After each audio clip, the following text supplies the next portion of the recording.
Eu já vou gravar agora, tá? Espero que a gente continue com uma boa qualidade aqui do vídeo, tá?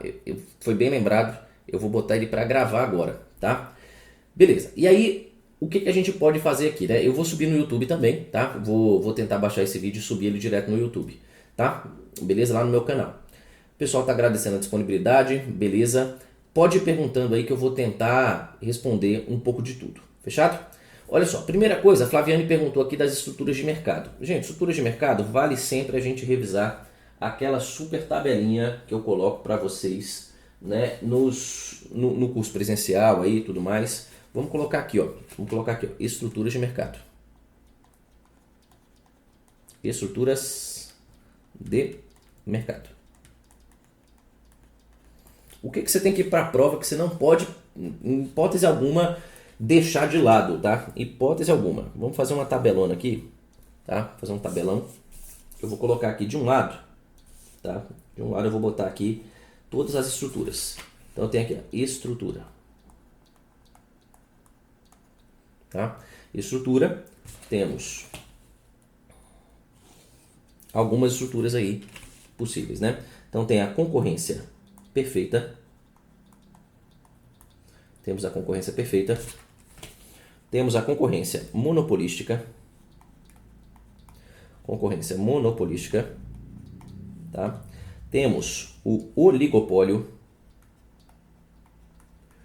Oligopólio e o monopólio. Certo? Esses são aqui os mais importantes para você levar para a prova, tá? De estrutura de mercado. Tá? Deixa eu botar bem sucinto aqui, porque a nossa tela é pequenininha, né? Então deixa eu botar assim, ó. As nossas estruturas são essas aqui. Né? E aí, o que você tem que saber? Primeiro, número de vendedores. De vendedores ou de produtores, né? Produtores ou vendedores. Falou a palavra concorrência, nós temos muitos produtores e muitos vendedores, tá? Muitos. Tá? O oligopólio, por essência, são poucos, tá? É o mercado de poucos. Eu tenho poucos aqui. E o monopólio eu tenho apenas um produtor, certo? Sozinho. E aí é muito importante você também lembrar do produto. A diferença do produto, tá? O produto na concorrência perfeita, ele é um produto homogêneo. Homogêneo. Que as características dos produtos entre os diferentes produtores é a mesma. É o mesmo produto em essência. Tá? A única diferença entre esses produtos, o único diferencial que você pode convencer alguém para comprar o seu produto é o preço. É o próprio preço. Não dá para você exaltar, né, assim, frisar características específicas do produto, porque todos os produtos são iguais. A briga vai ser somente no preço, beleza? Somente no preço. Então, um homogêneo aqui na concorrência perfeita. Concorrência monopolística, o produto é heterogêneo ou diferenciado. Heterogêneo ou diferenciado. Beleza? Heterogêneo ou diferenciado. No oligopólio, pode ser os dois, tá? Homogêneo ou heterogêneo. Lembrando que a maior parte dos modelos de oligopólio que caem em prova são oligopólios de produtos homogêneos, tá bom? Mas pode ser os dois. E o monopólio, nós temos que o produto é único, né? Não tem comparação porque a empresa é sozinha, tá? É uma só. Beleza? O que mais? Vamos pegar aqui também o nosso poder de mercado. O que é o poder de mercado? O poder de mercado é a faculdade que a empresa tem para subir o preço, certo? E aí, esse poder de mercado na concorrência perfeita, ele é um poder nulo. Eu não tenho como subir um centavo no meu preço, porque normalmente esses preços vão se equilibrar num preço igual ao custo marginal e todas as empresas são idênticas, então elas vão ter os mesmos custos marginais. O preço vai acabar sendo um preço equilibrado igual no mercado inteiro, tá? Essa que é a lógica. E aí o poder de mercado é nulo, porque se você aumentar um centavo no seu produto, as pessoas vão comprar dos concorrentes, tá? Essa que é a ideia. Na concorrência monopolística há um poder relevante. Por quê? Na concorrência monopolística você tem produtos diferenciados, então você pode diferenciar ele e cobrar mais caro na medida dessa diferença. Né? Por exemplo, roupas, vestuário, sapatos, tênis, tem várias marcas diferentes, feitos de vários designs diferentes, materiais diferentes, enfim. Tudo isso você pode convencer o consumidor a pagar mais caro no seu produto, tá? Então o poder de mercado é relevante. No oligopólio, o poder de mercado é muito alto. Por quê? Tem poucas empresas, né, e elas monitoram umas às outras. Então elas têm um poder ali muito grande de repente, aumentar o seu preço, né, tranquilamente, sem ter nenhum tipo de problema ali, e vender mais com isso e ganhar mais com isso, tá? Monopólio, o poder de mercado é máximo. É um poder de mercado total. Você simplesmente pode vender o que você quiser no preço que você quiser, tá bom? Então, guarda isso para a vida, tá? Outra coisa importante é a entrada e saída de concorrentes. Tá? A entrada e a saída de concorrentes. Muito, muito relevante também, tá? A entrada e a saída de concorrentes, ela é livre na concorrência perfeita e na concorrência monopolística. No oligopólio, ela é uma entrada e uma saída muito difícil, né? Não à toa tem poucas empresas operando, né? Se fosse fácil, teria muitas, tá? E o monopólio, a entrada, ela é impossível, tá? Se tem uma empresa sozinha, é porque ela está fazendo algo que impede totalmente de entrar concorrentes, tá? Essa é a ideia. Além disso, nós temos aqui o efeito da propaganda. O efeito da propaganda é interessante também, você saber, né? Porque a propaganda, na concorrência perfeita, não há. Como a sua briga é no preço e a propaganda custa dinheiro, né? Não dá para você fazer nenhuma propaganda específica. Tá? Na concorrência monopolística há muita propaganda e no oligopólio também há muita propaganda, porque, afinal de contas, por mais que tenha poucas empresas, a briga é ferrenha dependendo do mercado. Tá? Por exemplo, telefonia, né? Quem é que não recebe aí diariamente uma ligação da TIM ou da Claro, enfim, querendo que você mude de operadora de celular ou de operadora de internet e etc. Né? Isso acontece bastante. Beleza? E no monopólio, por outro lado, né, a propaganda ela existe, porém com outras finalidades. Tá? Como assim? Como é uma empresa sozinha, você não está querendo mostrar que o seu produto é melhor do que o de ninguém. Você está querendo que a demanda, que o pessoal conheça o seu produto e compre mais. Entendeu? Então tem outras finalidades. Tá? Essa aqui é a lógica. Então, beleza? Primeiro, importante de você saber é isso aqui. Tá? Além disso, ainda existe o monopsônio, tá? Monopsônio e o oligopsônio. O que são essas duas estruturas? Né? O monopsônio é um comprador, tá? dos produtos. E o oligopsônio são poucos compradores. E aí o importante de você saber é o seguinte, como aqui tem uma limitação de compradores, né, o objetivo dessa galera aqui é baixar o preço. Tá? Essa galera usa o poder de mercado deles para baixar o preço. Porque como é o comprador que é pouco, o comprador vai querer comprar barato. É ou não é? Então ele usa o poder de mercado dele para baixar o preço. Enquanto nessas outras estruturas aqui de cima da tabela, né, todas elas, quanto mais forte você for de poder de mercado, mais você vai subir o seu preço. Né? Mais você vai ter a faculdade de subir o preço e continuar vendendo, lucrando mais. Tá? Essa que é a ideia. Beleza? Beleza? Então tem uma galera aqui que perguntou outras coisas. Vamos para o próximo tópico aqui que perguntaram. Vamos lá. O Maicon não, aqui a Issa, ela perguntou da teoria da captura, né? Teoria da captura, interessante. Teoria da captura é um tema da economia da regulação, né? Deixa eu colocar aqui, porque o que mais cai da teoria da captura é o seguinte, tá? É a comparação da teoria da captura com o risco moral. Tá? Isso aí cai bastante. Então vamos revisar as duas coisas aqui, tá? Primeira coisa, vamos pegar o risco moral. O que é o risco moral? Risco moral é o risco de você mudar de conduta depois da transação, certo? É o risco da mudança de conduta. Por quê? Vamos supor que eu tenho aqui o chefe, e eu tenho aqui o patrão. Ou o patrão não, o empregado. Certo? Qual é o interesse do chefe? Que o empregado trabalhe o máximo e receba o mínimo. É ou não é? Mais trabalho e menos salário. E o empregado? É claro que isso aqui tem exceções e tem formas de você alinhar os interesses, mas a priori ele tem o interesse de trabalhar menos e ganhar mais. É ou não é? Então, você vê que os interesses são opostos, às vezes, entre o chefe e o empregado. O nome disso aqui é conflito de agente principal, certo? Conflito agente principal. Conflito de agência ou agente principal.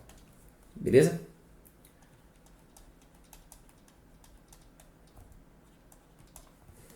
Tá bom? E aí, esse interesse, por ele ser diferente, por ele ser interesses opostos, muitas vezes o chefe ele não tem condição de monitorar o empregado. E aí há um problema de monitoramento aqui. Por quê? O chefe não consegue ficar no pé do empregado o dia inteiro. E aí, de repente, o empregado, quando ele está sozinho, quando não tem ninguém no pé dele, ele pode agir com risco moral. Ou seja, não trabalhar, não fazer aquilo que é o esperado, né? Ficar de bobeira, ficar nas redes sociais e tal, enquanto ele deveria estar trabalhando, deveria estar produzindo. Certo? Isso é uma forma de risco moral. Tá? Agora, perceba o seguinte, que no risco moral, o empregado ele atua em interesse próprio.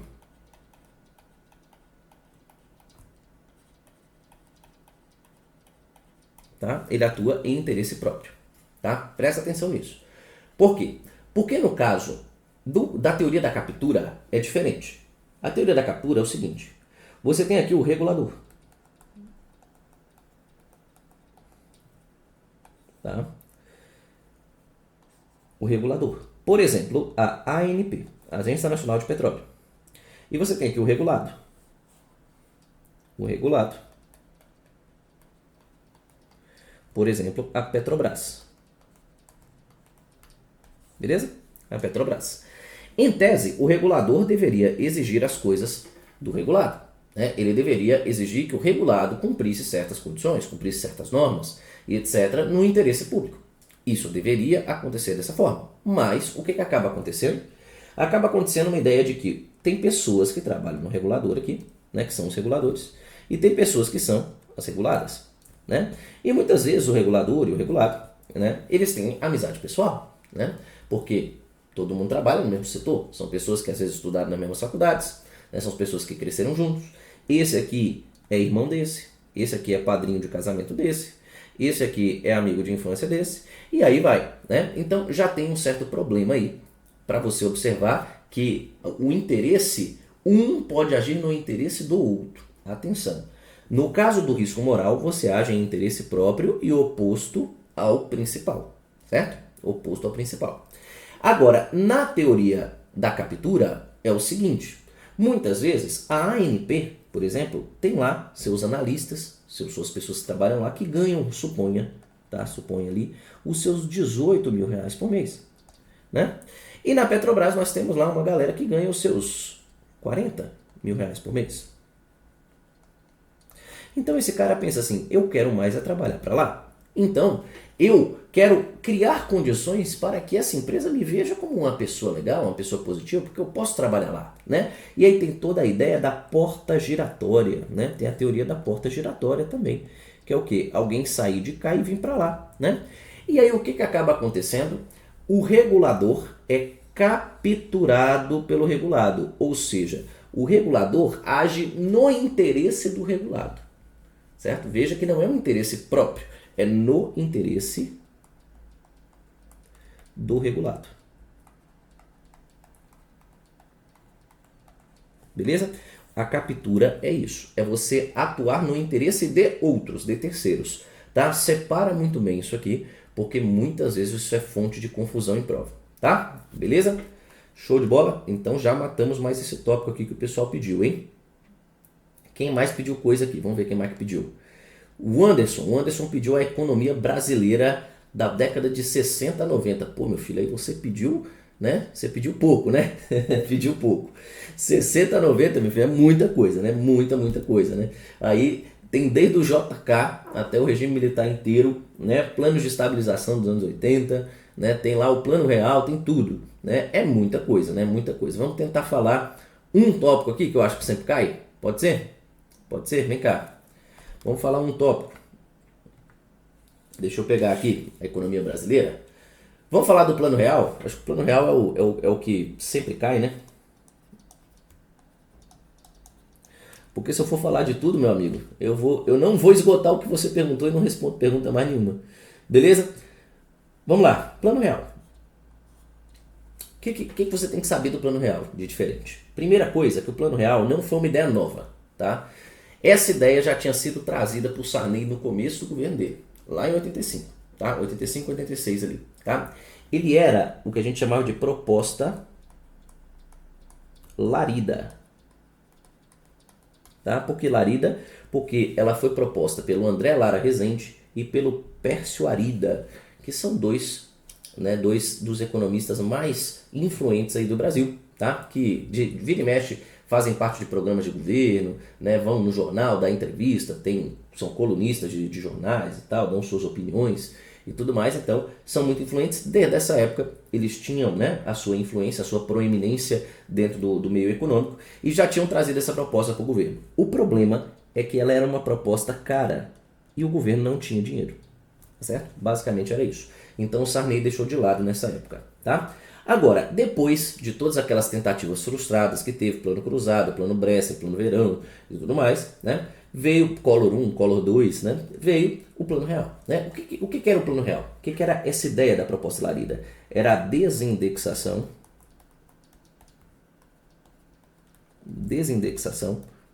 por indexação total. Como assim, Fábio? Basicamente, você ia fazer um plano de 3 fases.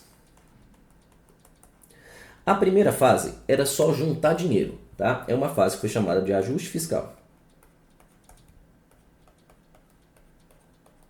Então, basicamente, teve aqui corte de gastos. Isso aqui já no governo Itamar Franco, tá? Corte de gastos e um aumento de tributos, tá? Para fazer um caixa.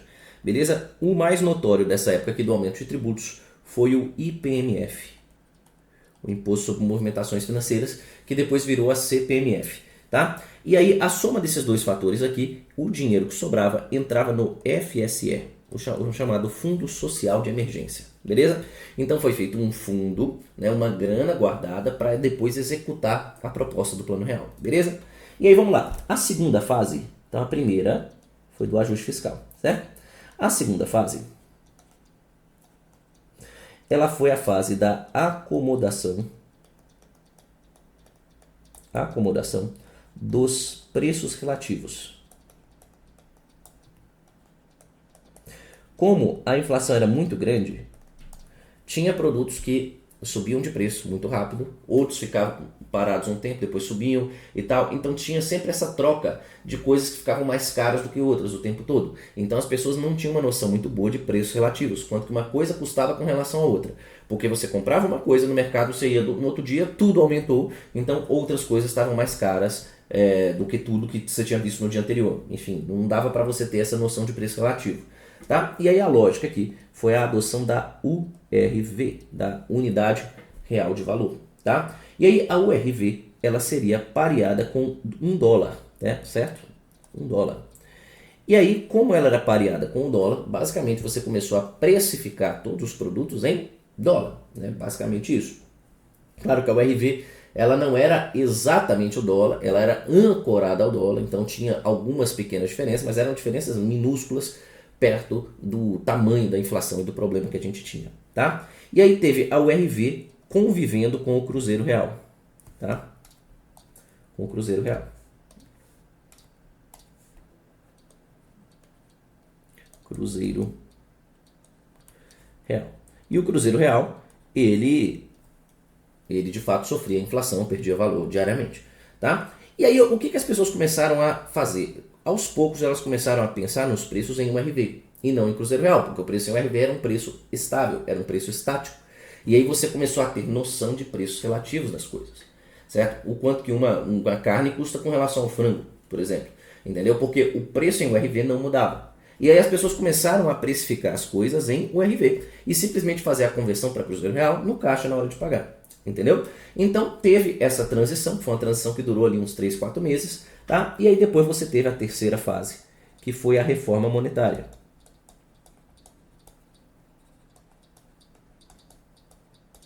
Tá? A reforma monetária que trocou a URV, transformou a URV na moeda corrente, virou o real, tá? Virou o real. Beleza? Isso tudo conseguiu, né? Isso tudo foi feito para zerar a chamada memória inflacionária, ou seja, aquela inflação inercial que o pessoal sempre esperava que o preço de ontem aumentasse e amanhã você tivesse preços cada vez maiores. Todo mundo já tinha esse hábito de subir os preços como se fosse uma bola de neve, beleza? E aí com a URV, como todo mundo começou a precificar as coisas em URV e a URV era estável, né? Tranquilo, começou-se a estabilizar os preços na economia. Só que a grande questão é que o real ele era um câmbio fixo. Era a chamada ancoragem cambial ao dólar. E para você, perdão pessoal, para você ancorar o real ao dólar, você precisa ter muitos dólares em caixa, né? Ter muito dinheiro. E aí o FSE primeiro, ele foi totalmente gasto, né? Depois a gente pegou empréstimos com o FMI, né? Pegou dólares emprestados, mas não foi suficiente também. A gente teve que subir muito a taxa de juros para atrair dólares para cá, né? A gente teve que fazer várias coisas, aumentar a nossa dívida, né? Se endividar e tal. Foi um sacrifício muito grande para manter uma quantidade de dólares no Brasil razoável para manter esse câmbio fixo. Tá? O Brasil conseguiu, passou por duros apertos aí, mas conseguiu ter sucesso nessa missão, né? Mas outros países, por exemplo, à época não conseguiram manter o câmbio como o Brasil conseguiu, né? Foi o caso do México, que teve a crise de 95, né? Foi o caso da Argentina, que teve a crise em 98, tá certo? E vários outros países que tiveram crises nessa época, beleza? Então, deu para comentar alguma coisa aqui do Plano Real de Economia Brasileira, né? Acho que deu, imagino que sim, tá? Vamos lá. Próxima pergunta que o pessoal trouxe aqui. Vamos ver aqui. O Condisque aqui perguntou do balanço de pagamentos, né? Balanço de pagamentos. Vamos lá, vamos falar um pouquinho do balanço de pagamentos. Tá? BP, vamos relembrar a estrutura dele, né? O balanço de pagamentos tem lá as transações correntes. Transações correntes, certo? A conta de capital e financeira. E tem os erros e omissões. Tá? Então, primeira coisa, se você for fazer o saldo do balanço de pagamentos, você vai somar transações correntes, conta de capital e financeira e erros e omissões. Tá? As transações correntes são abertas em balança comercial, tá certo? Balança de serviços, rendas primárias e rendas secundárias, certo? Balança comercial são apenas importações e exportações de bens, tá? Balança de serviços são importações e exportações de serviços. Tá? Claro que isso aqui tem exceções, gente. Né? Aqui eu não vou substituir a aula completa para você ver certas exceções, certas coisas que são diferentes. Né? Por exemplo, aluguéis, a priori são rendas, mas eles são registrados na balança de serviços. Tá? Então tem algumas coisas que pegam aqui, né? Royalties, por exemplo, você acha que são rendas, mas são registrados na balança de serviços. Então tem coisa aqui que é exceção. Tá? As rendas primárias são as rendas, normalmente, fruto de alguma contrapartida. Por exemplo, trabalho, capital, rendas do trabalho, rendas do capital, né? Ou seja, você trabalhou lá fora, você tem um capital investido lá fora, etc. As rendas do trabalho e do capital são rendas primárias e as rendas secundárias são aquelas ligadas a doações, tá? Beleza? São aquelas ligadas a doações, principalmente doações em cash, em dinheiro, tá? Conta de capital e financeira tem a conta de capital, tá? A conta de capital e tem a conta financeira.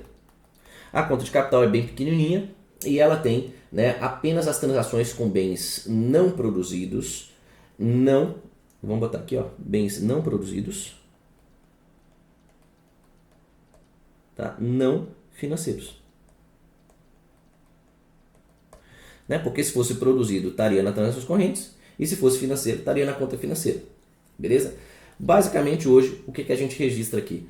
Pouquíssimas coisas, tá? As transações com direitos de produção, e passes de atletas,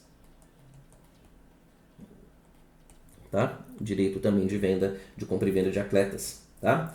Pouquíssima coisa, tá? Além disso, as famosas transferências de capital, ou seja, quando você faz uma doação de uma mercadoria, de um bem, né, em vez de fazer uma doação em dinheiro, entra na conta de capital. Beleza? Conta financeira se divide em várias aqui, é importante você saber, né? Tem um investimento direto, tem um investimento em carteira. O investimento em carteira é comprar ações de empresas listadas, tá? Enquanto o investimento direto é você comprar uma empresa qualquer. Beleza? O que mais? Nós temos aqui os derivativos e outros. Outros é onde entra empréstimos, por exemplo.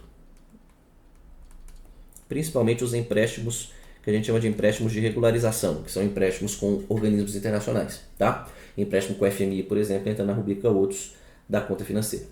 Beleza? Essa estrutura aqui é muito importante você levar. Investimento direto e em carteira, muitas vezes você vai ver investimento no Brasil ou no exterior. Né? E aí você tem que saber do seguinte, se é no Brasil, é um ativo para alguém do exterior, alguém do exterior investindo aqui. Né? Se é no exterior, é um brasileiro investindo fora. Tá? É importante você saber também essa diferença dessas nomenclaturas. Tá bom? Uma revisão rápida aqui de balanço de pagamentos. Tá? Flávia perguntou aqui, resumo das políticas, aumento e queda na renda, quais os efeitos na economia. Bom, deve ser os tipos de política econômica, né, que você está perguntando. Beleza, vamos fazer, deixa eu só ver algumas outras perguntas aqui, se o pessoal está perguntando algo a mais. Andréa está falando para citar um exemplo de oligopsônio. Oligopsônio, por exemplo, são os frigoríficos. Né, frigoríficos, tem muito produtor de gado, né, muito pecuarista ali que cria um gado na fazenda dele, né, isso aí tem milhares, né, produtores tem muitos, mas eles podem vender apenas para 1 ou 2 frigoríficos na região lá, né, é um oligopsônio, tem 1 ou 2 compradores do produto apenas, tá? Vamos lá, quem mais? Beleza, o Anderson tá falando do plano real, tá excelente, professor, papapá, beleza, ótimo, show de bola. André está falando do mercado de trabalho e políticas públicas. Beleza, então temos 2 coisas para falar. Temos a coisa aqui das políticas econômicas e vamos entrar no mercado de trabalho e políticas públicas. Beleza, vamos lá. Então, primeira coisa são as políticas econômicas. Políticas econômicas. Tá? Primeiro, política fiscal. Eu tenho a política fiscal. Tenho a política monetária.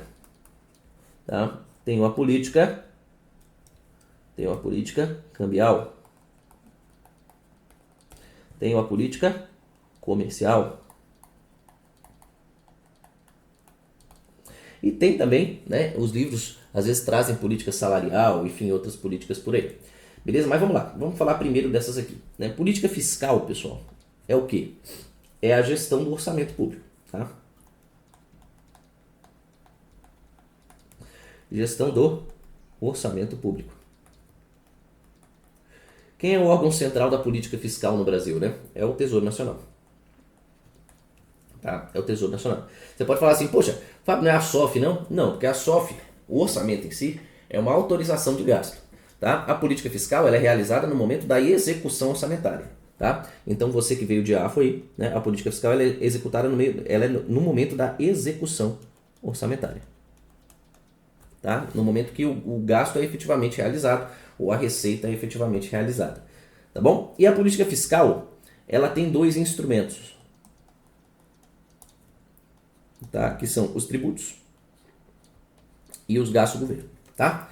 E aí você pode aumentar tributos ou reduzir tributos.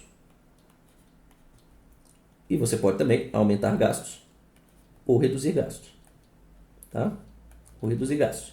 Aí você pensa sempre como que é se essa política ela bota dinheiro na rua ou ela tira dinheiro da rua, tá? Por quê? Por exemplo, se você aumenta o gasto do governo, aumentar o gasto, você bota dinheiro na rua, você bota dinheiro na mão das pessoas, na mão da economia e etc, né? Então, aumentar gasto é uma política que a gente chama de expansionista, porque ela expande, tá? Ela expande o dinheiro em circulação, tá certo? Ela aumenta a quantidade de grana, tá? Na economia. Enquanto a redução de gastos, por exemplo, é uma política contracionista. Beleza? O tributo é o contrário. Se você tributa mais, você tira dinheiro da rua, tira dinheiro do bolso das pessoas, certo? Tirando dinheiro da rua, essa política vai ser uma política contracionista. Né? E a redução do tributo, por outro lado, você deixa o dinheiro na mão das pessoas, é uma política expansionista. Beleza?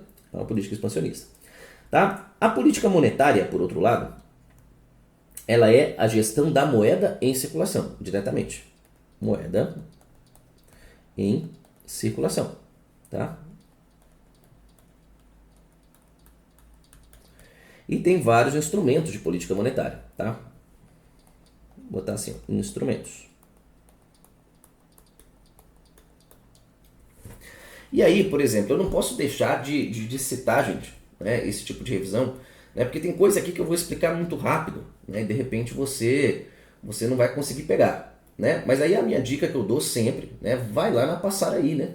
Quer ver? Ó, vou pegar aqui, vou abrir aqui o meu Telegram e vou lá na Passaraí, quer ver?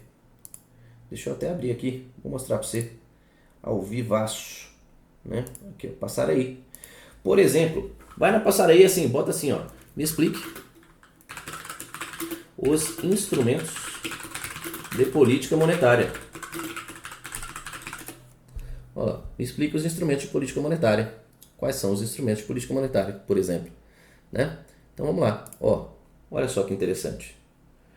Né? Você coloca aqui, simplesmente, você coloca o que você quiser, a pergunta que você quiser, do jeito que você quiser, né? E ela vai responder para você. Né? Ela vai gerar uma resposta imediata, explicando exatamente, ó, já acabou de gerar aqui.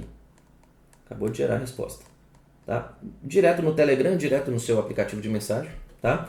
Olha lá, os instrumentos de política monetária são ferramentas utilizadas pelos bancos centrais, blá blá blá. Ó, tem as operações em mercado aberto, né? Tem a taxa de redesconto, tá vendo? Que é coisa que a gente explica em sala de aula, né? Tem lá, ó, a taxa Selic, né? Que é o controle da taxa de juros diretamente, tá certo? Tem as operações de redesconto, né? Que ele até separou aqui, né? Fez uma coisa mais completa, né? Mais complexa, inclusive, mas está certíssimo, né? Tem também o controle de crédito e tal, tem várias coisas aqui interessantes que ele pode comentar aqui como política monetária para você, bem tranquilo, né? Direto e reto. Ah, Fábio, como é que eu posso usar essa ferramenta? Fácil, fácil, fácil. Vai no link da minha bio aí, que você vai entrar na Passaraí, entra no grupo e pergunta o que você quiser, né? É uma ferramenta fantástica para a véspera de prova, né? Sensacional. Beleza? Mas vamos continuar comentando aqui, né? Os instrumentos principais são as operações em mercado aberto, que se trata da compra e venda de títulos, tá? Que mais? A taxa de redesconto, tá? E o controle das reservas compulsórias, tá? O controle das reservas compulsórias, tá? Basicamente é isso. Também, se for um movimento para aumentar a moeda na rua, o dinheiro na rua, é uma política expansionista. Se for um movimento para controlar, para reduzir a moeda na rua, é uma política contracionista, tá? Beleza. A política cambial, pessoal, se refere à valorização ou desvalorização do câmbio, tá? É mais complexa, eu não vou ter espaço aqui para colocar, tá? E a política comercial, dificilmente ela cai, porque, né, isso entra na parte de comércio internacional e não de economia internacional, beleza? Mas só para você saber que são políticas econômicas também, fechado? E aí, políticas expansionistas têm um lado positivo de melhorar o PIB, de melhorar a atividade econômica, tá? Mas tem um lado negativo de aumentar os preços, aumentar a inflação. Isso não é legal, tá certo? Então tem uma coisa boa e tem uma coisa ruim, tá? Enquanto políticas contracionistas, elas contraem a atividade econômica, diminuem o PIB, mas controlam a inflação. E controlar a inflação é uma coisa muito boa, né? Então reduzir o PIB é ruim, controlar a inflação é uma coisa boa. Então não tem política perfeita, política ideal, política, né, que só vai ser boa na vida. Não. Né? Claro que você vai ter sempre efeitos positivos e negativos, a depender de como seja a política que você faz. Tá bom? Beleza? Essa que é a ideia principal aqui dos efeitos na economia. Tá? Vamos lá, quem mais perguntou aqui? Pode fazer sua pergunta, tá, gente? Pergunte aí o que você quer saber, né, sobre salão de vésperas. Se você quiser saber algo a mais, vai lá, né? Vai lá, pergunta aí que eu tô à disposição, beleza?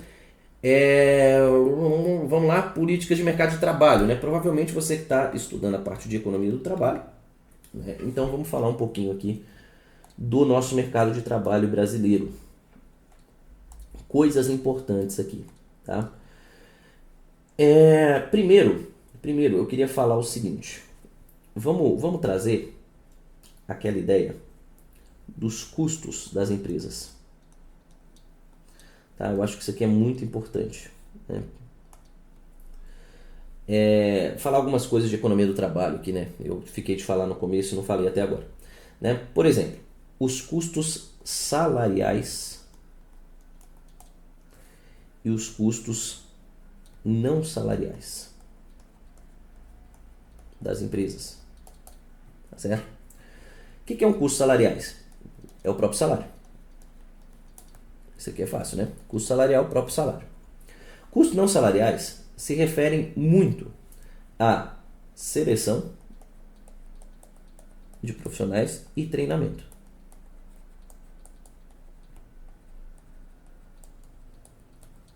Beleza? E eu quero citar uma coisa que eu acho que tem muita chance de cair para você de AFT aí, que é a ideia do salário de eficiência. Salário de eficiência. O que é isso, né?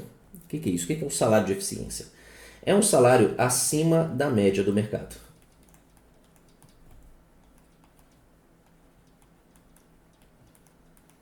E aí você que trabalha em qualquer ocupação aí, você às vezes consegue observar que dentro do seu segmento, né, você pode trabalhar com o que você quiser, tá? Pode ser o que for. Mas assim, dentro do seu mercado, tem lugares que pagam mais e tem lugares que pagam menos. Sim ou não? Tem empresas que pagam mais. E essa empresa que paga mais, você acha que ela está pagando mais porque ela é boazinha? Porque ela se amarra em você? Claro que não, né? Porque ela quer, né, pagar algo mais justo e tal? Claro que não. É porque ela observa que ela vai lucrar mais com isso, tá? E isso é um fato, tá? O que é o salário de eficiência? É você pagar acima da média do mercado. Mas o que você espera de resultado com relação a isso?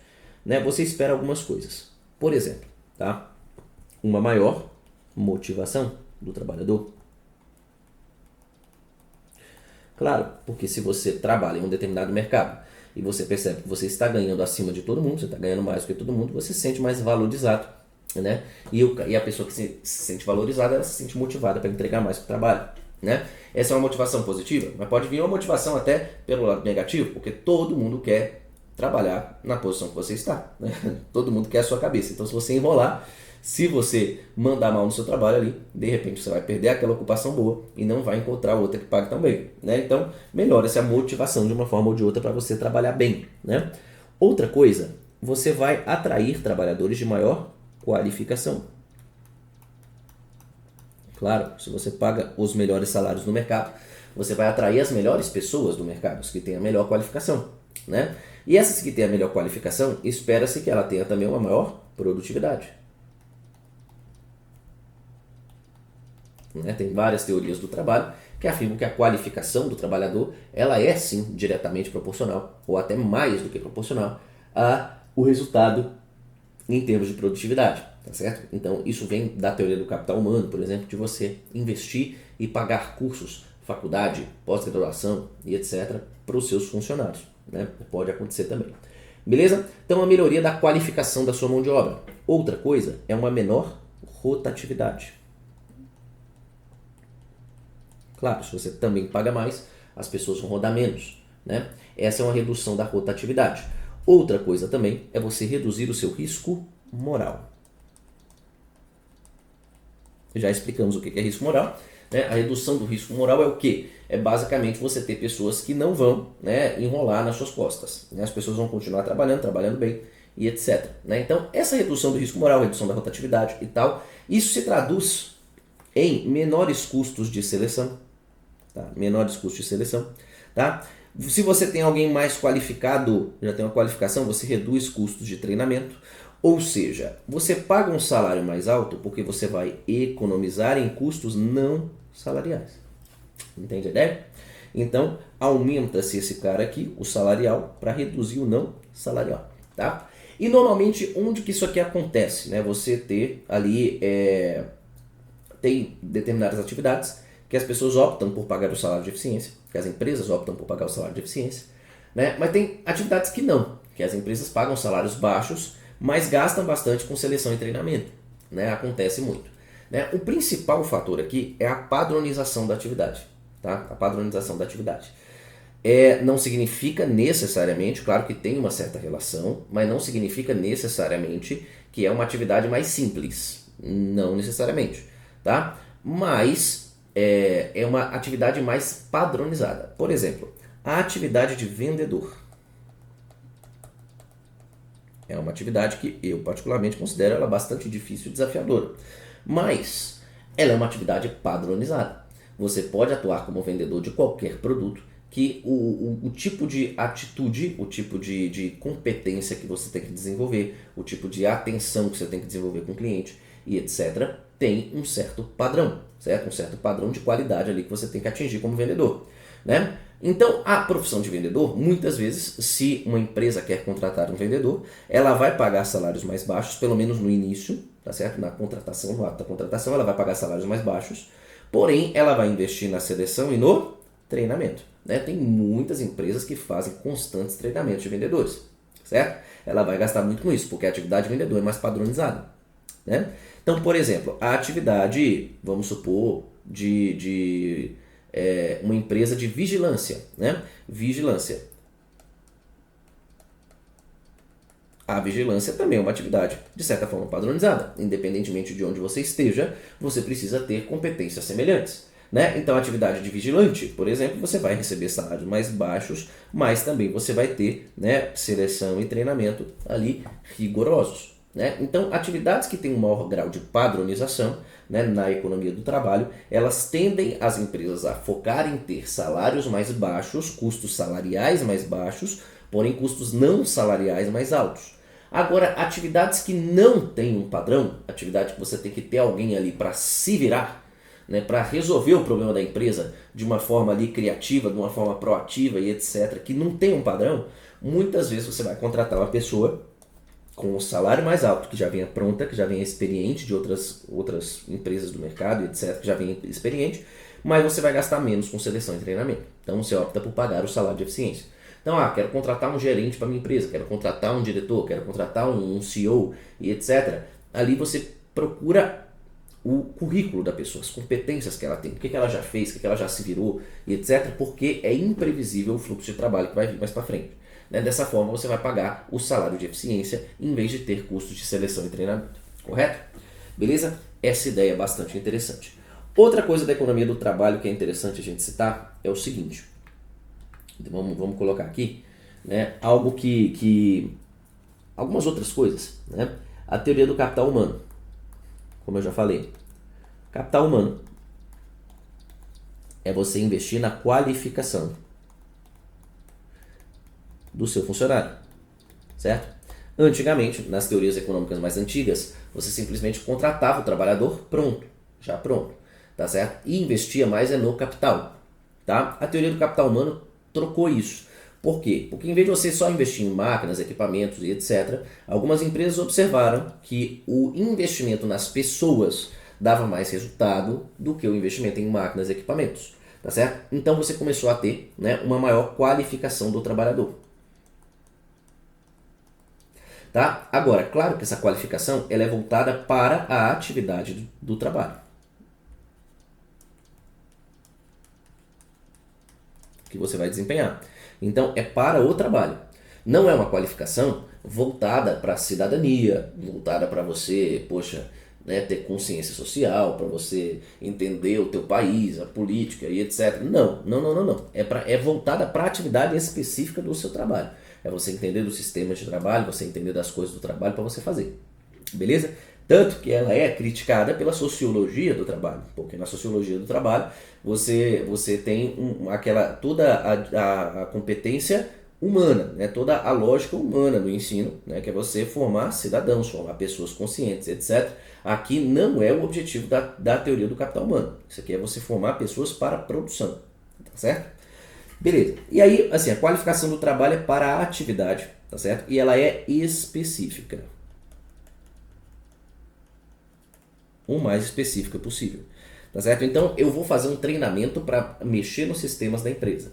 Eu vou fazer um treinamento para entender os processos de trabalho da empresa. Eu vou fazer um treinamento para fazer alguma coisa lá, a mais especificamente. Bem específico, tá? Você fazer qualificações amplas, por exemplo, vou pagar uma faculdade de administração pro meu gerente. Meu gerente não fez faculdade, pagar uma faculdade de administração para ele.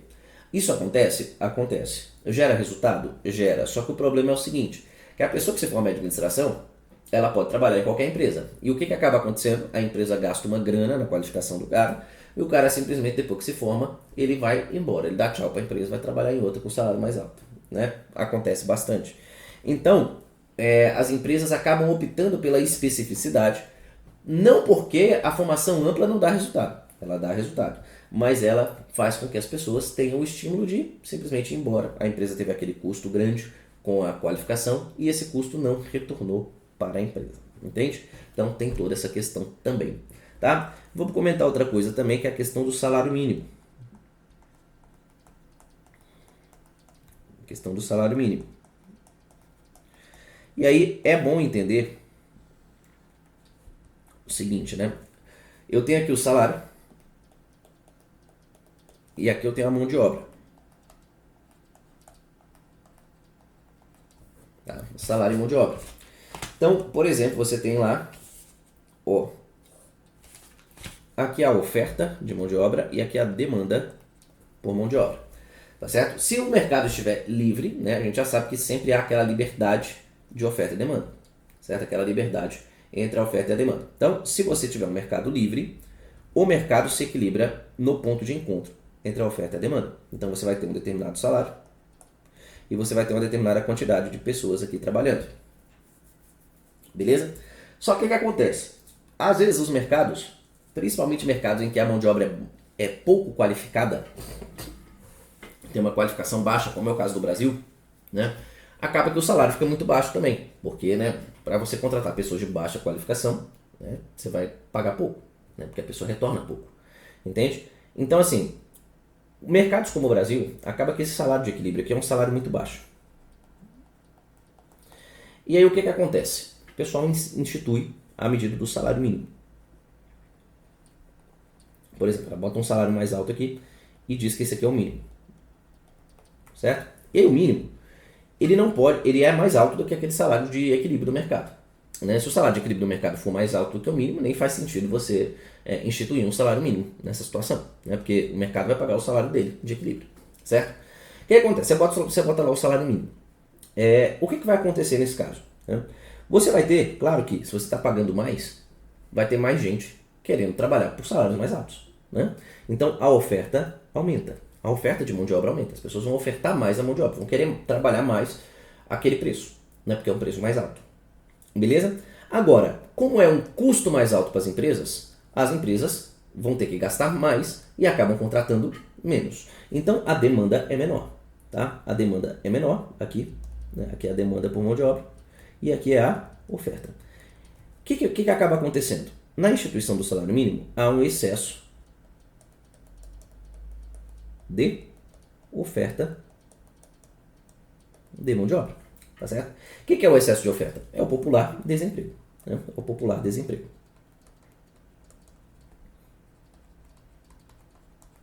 Certo? Então, gente, a instituição de um salário mínimo, tá? Ela provoca desemprego. Eu não estou dizendo que ela é errada, né? Que é uma política errada. Claro que não, porque muitas vezes esse salário aqui, muito baixo, ele não é um salário de dignidade para a pessoa. Então você vai botar um salário mínimo ali, porque é um salário que vai dar uma dignidade para a pessoa. Mas é uma dignidade para a pessoa que está trabalhando, porque tem gente que quer trabalhar e vai estar desempregada, certo? Então, o que vai acontecer nessa situação? É sempre importante a gente ter em mente o seguinte, que nós precisamos de políticas públicas de salário, que paguem um salário digno para as pessoas, né? Então, o salário mínimo é justo, mas ele vai provocar certos efeitos colaterais, certo? O primeiro efeito colateral é um maior desemprego. E aí você tem que lidar com as pessoas desempregadas. Em que sentido? Pagar, né, auxílios para as pessoas que estão desempregadas.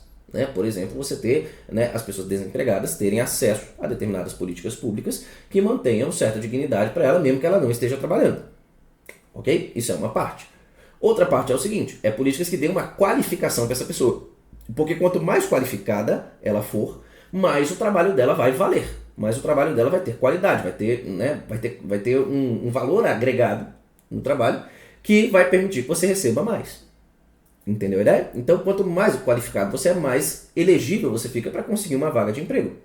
Beleza? Então também tem que ter essa via da qualificação. Tá? Outra coisa também é o governo ter uma ideia, uma noção de que algumas pessoas elas não vão ficar sem trabalhar.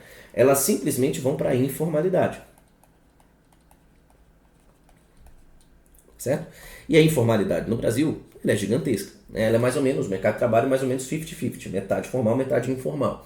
Né? E aí você indo para a informalidade, na informalidade as pessoas não têm nenhum tipo de limitação salarial, não tem mínimo salarial nem nada, e não tem nenhum direito trabalhista, por exemplo. A informalidade ela não tem nenhum tipo de amarra de direito dado pela lei. Né? Então a informalidade é totalmente a parte disso tudo.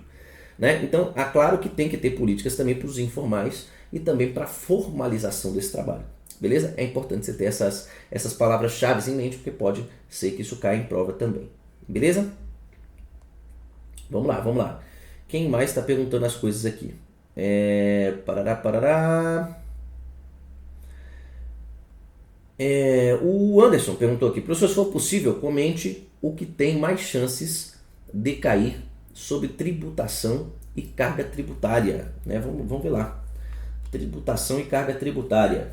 Né? Basicamente, pessoal, eu acho que o mais relevante aí, nesse caso, né, uma questão moderna, ótima de se cobrar, são as questões ligadas à reforma tributária. Né? Eu acho que a reforma tributária é um tema muito quente, né? É um tema de atualidades também. Né? Não é só um tema das provas que caem no direito tributário. Não, é um tema de atualidades, um tema de economia. Né? Eu acho que tem várias coisas aí que são interessantes.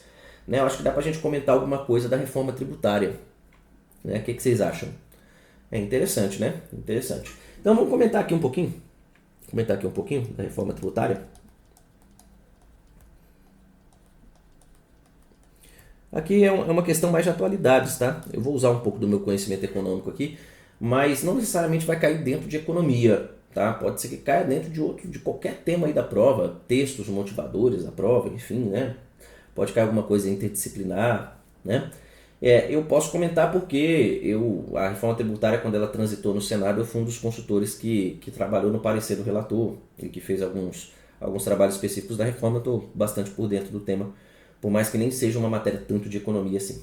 Tá? Mas vamos lá. A reforma tributária, você tem aqui um cesto de tributos. Tá? Vamos botar aqui, ó. PIS, COFINS, ISS, ICMS,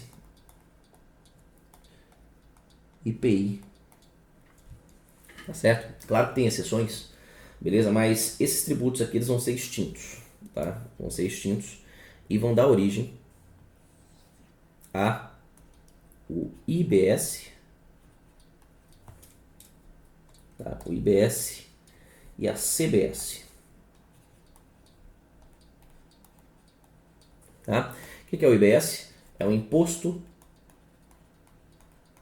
sobre Bens e Serviços.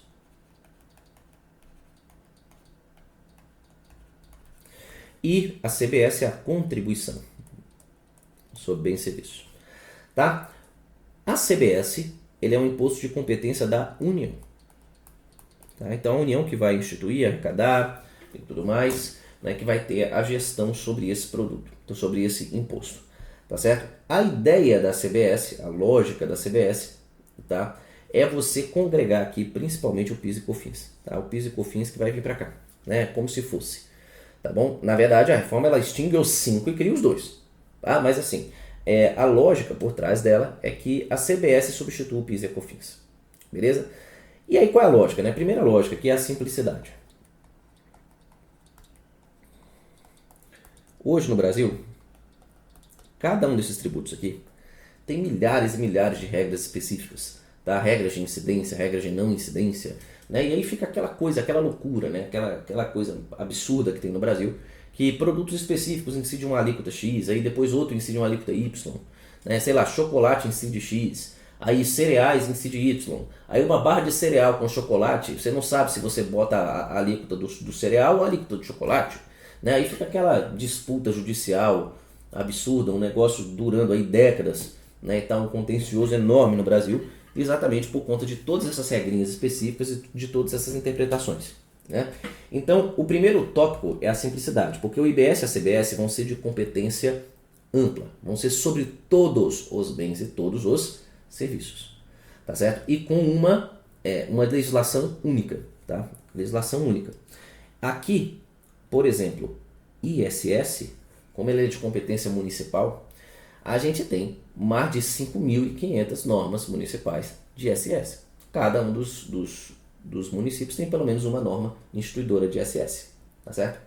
Agora, por exemplo, o ICMS, que é de competência dos estados, tem diversas também normas específicas, né? Um absurdo. Assim, cada estado cobra do jeito que quer, né? Cada estado tem uma interpretação diferente de onde que incide, de onde que não incide, né? Então é essa maluquice que a gente vive aqui no Brasil, tá certo?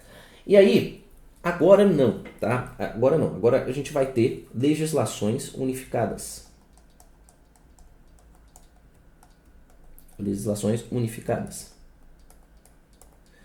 Tá? Então isso aqui vai dar uma simplicidade muito grande e uma redução de custo muito grande para as empresas, tá?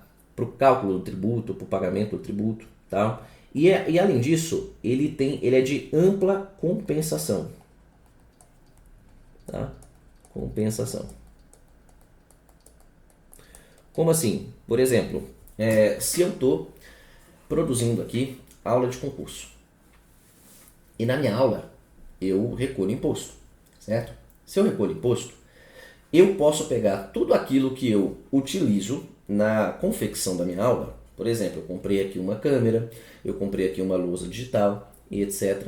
E eu posso descontar o tributo que incide sobre a lousa e o tributo que incide sobre a câmera, certo? Claro que no caso de eu ser uma pessoa jurídica, que eu tenho essa finalidade e eu comprei tudo certinho. Eu posso descontar esse tributo, tá certo? E daquele tributo que eu pago no meu bem final, tá? É uma ampla compensação de tributos nas cadeias produtivas. Isso é bastante importante porque o Brasil ele tem aquela lógica de imposto em cascata, imposto sobre imposto, imposto em cima de imposto. Então tem uma determinada atividade, uma empresa aqui que produz trigo, tem imposto. Aí tem a empresa da farinha de trigo. Ela compra um negócio com imposto, então cobra-se imposto em cima do imposto. Aí a outra empresa compra a farinha de trigo para produzir pão. Então tem um imposto em cima do imposto em cima do imposto. E o consumidor final ainda vai pagar o pão com o imposto em cima dele. Então é imposto em cima de imposto, em cima de imposto, em cima de imposto, entendeu? Então o Brasil tem essa lógica de imposto em cascata, né? Até produtos para exportação, eles incidem tributo, o que é um absurdo no comércio internacional, porque tem vários países que não tributam por bens para exportação, né? E aí acaba que diminui até a competitividade do Brasil, né? Internacionalmente aí, porque tem toda essa confusão da incidência de tributo.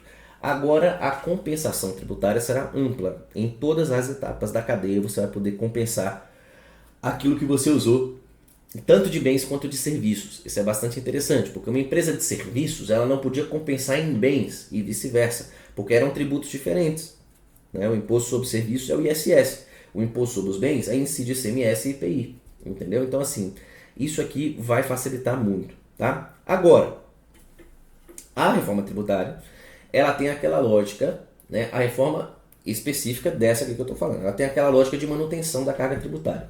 Ou seja, o que vai acontecer? Como você tem que manter a carga tributária, alguns setores vão ser muito mais tributados do que antes. Por quê? Principalmente setor de serviços, o ISS tinha muitos lugares que pagavam 2%, 3%, por aí, de imposto. Tá? Agora, produtos, ICMS mais IPI facilmente chegava a 40%, dependendo do produto. Tá certo? Como você vai unificar essas alíquotas aqui, né, você vai ter lá uma alíquota perto de 27%, mais ou menos, em cima de tudo. Então a galera dos serviços vai tomar uma cacetada de imposto aqui na cabeça. Tá? Enquanto a galera dos bens, principalmente indústria e etc., pode ser que eles tenham redução tributária. Tá? Isso aí pode acontecer também. Beleza? Algumas coisas aí interessantes para a gente comentar. Tá? Vamos ver quem mais aqui que comentou. Parará, parará. Tem chance de cair as regras de transição da reforma tributária? Olha, eu acho que as regras de transição mais específicas, elas são muito focadas para a galera do tributário. Só se cair direito tributário na sua prova. Tá? Mas, por exemplo, você saber, né, que é uma implementação gradual, que a CBS vai ter uma transição ali entrando em vigor de 2027 a 2029, que o IBS vai entrar em pleno vigor apenas lá em 2035, né? Você saber também que a transição para estados e municípios em termos de arrecadação é uma transição que vai durar 50 anos, pode ser algo que pode ser algo que é importante saber, mas só nesses termos gerais que eu estou citando aqui para você, tá bom? Beleza, beleza? Então vamos lá, quem mais perguntou alguma coisa aqui? Ó, acho que fechamos as perguntas, hein? Acho que fechamos as perguntas, né? Vi várias perguntas aqui, né? Acabou que a live toda foi só respondendo as coisas que o pessoal pediu, né? Teve coisa aí de macro, teve coisa de micro, teve coisa de regulação, teve coisa de direito do trabalho, né? Teve até reforma tributária, né? Mas é interessante que a gente está respondendo as coisas da galera e está ajudando eles, tá? Se você quiser seguir revisando, né? Pegue aqueles tópicos que você tiver, né, tendo dificuldade, aqueles tópicos que você tiver observando que tá difícil e tal, não tô me lembrando direito, pega o seu edital, bate tópico a tópico, você fala assim, pô, esse aqui tô lembrando, esse aqui não tô lembrando, esse aqui tô lembrando, esse aqui não tô lembrando, e faz o seguinte, entra lá no grupo da Passaraí, pessoal, entra lá, é muito fácil, você chega no grupo do Telegram e pergunta o que você quiser, que ele vai ser respondido, entendeu? Então assim, poxa, quero saber aqui, sei lá, quero saber, por exemplo, me explique a estrutura do balanço de pagamentos.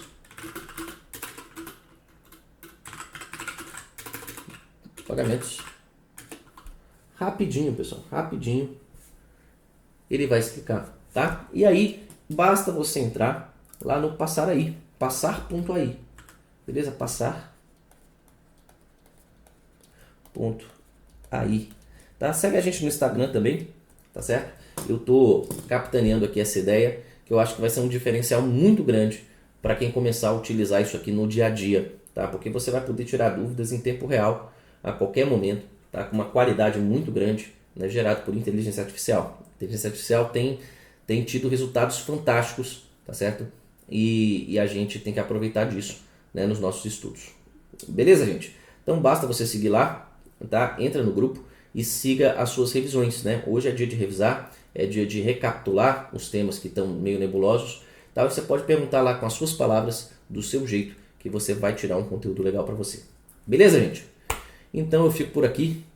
Um abraço para vocês. Você que for fazer o CNU aí, uma excelente prova para você. Desejo tudo de bom, tudo do melhor, tá certo? E desejo que você passe, com certeza. Mas se você for seguir estudando, né, conte comigo para ajudar você na sua aprovação. Beleza? Um abraço então, até a próxima e fui. Valeu!